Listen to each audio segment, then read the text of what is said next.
You've heard me say this a million times, but I'm going to say it again. Don't give your students prompts for their masterpiece writing.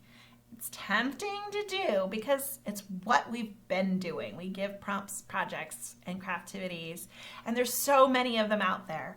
But when you let your students choose their own topic, they get so much more excited about writing and they produce better essays for you. Plus, they love writing, and so they're more interested in writing more often, and that helps to increase the speed of their growth. So it's time to help students to choose an opinion topic because they don't know how to do so yet. It's our job to teach them how to generate that topic. Now, real quick, let's talk about state testing.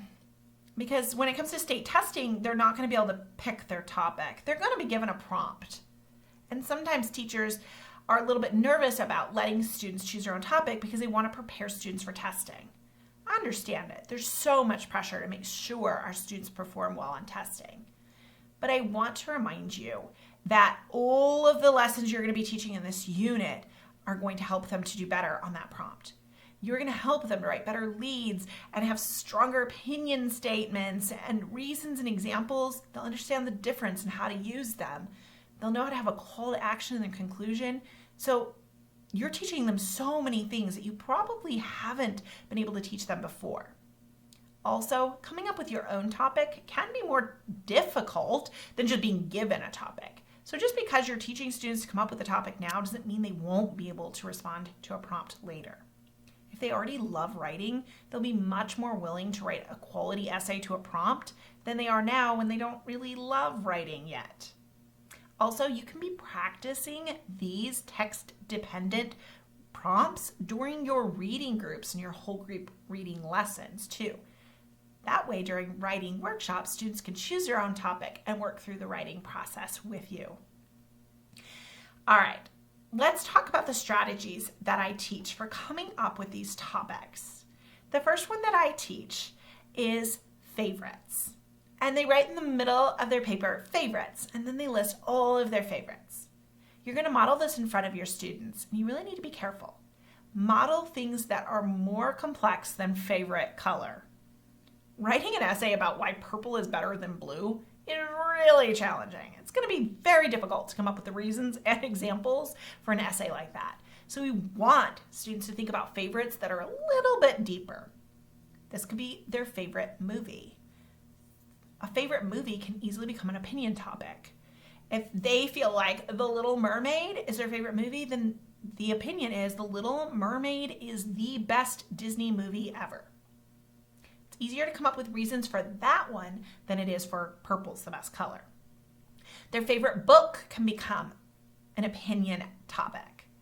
Their favorite teacher, and hey, it's okay if it's not you, don't get your feelings hurt, but if there's a teacher they really love that has been meaningful to them, writing about the things that they did, the reasons and examples can be so strong. How about a favorite subject in school? Lots of your students have a favorite subject, and if you asked them, like, why do you like math more than reading? They could tell you. That makes it a great topic for an opinion essay. Favorite sport or favorite sport team?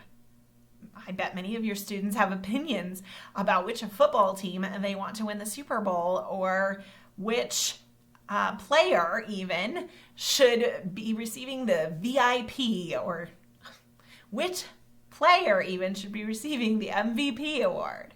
So give them lots of examples of favorites that they could choose. That way they aren't tempted to choose something simple like their favorite color. A favorite restaurant can work as well. So just give them so many different examples of your favorites and that will guide them.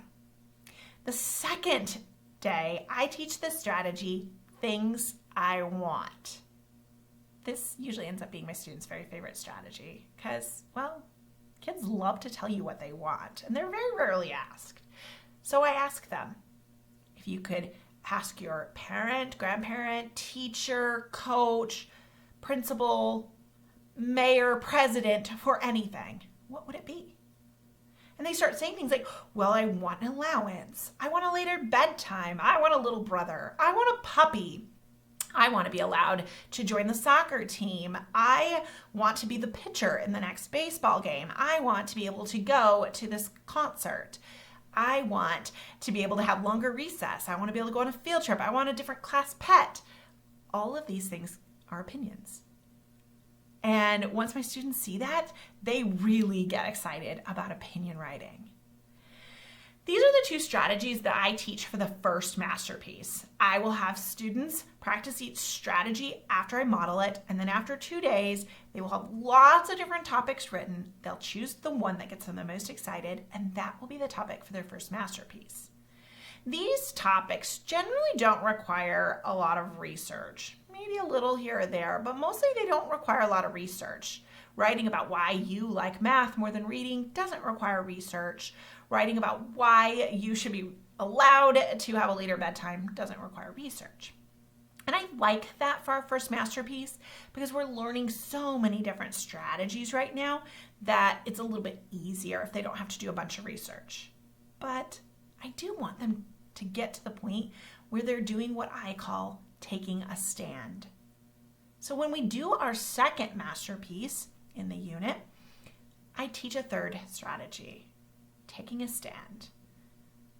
Only do this if your students are ready. In second grade, this might not be a strategy your students are ready for, but they might be. So I want them to think, if they could change the world, their community, or their school, how would they do it? What needs to happen? And you'll start getting things like, our school should have a recycling program. Or our community needs to have a dog park. Or our school needs to start using paper straws instead of plastic straws.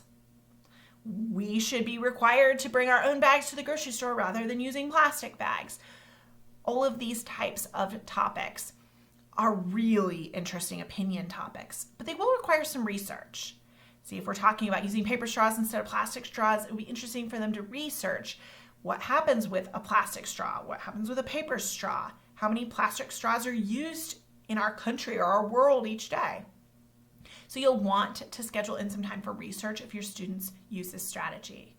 Usually I teach this strategy and I ask students to come up with some topics, but then I also let them go back to their planners of things they want and their favorites.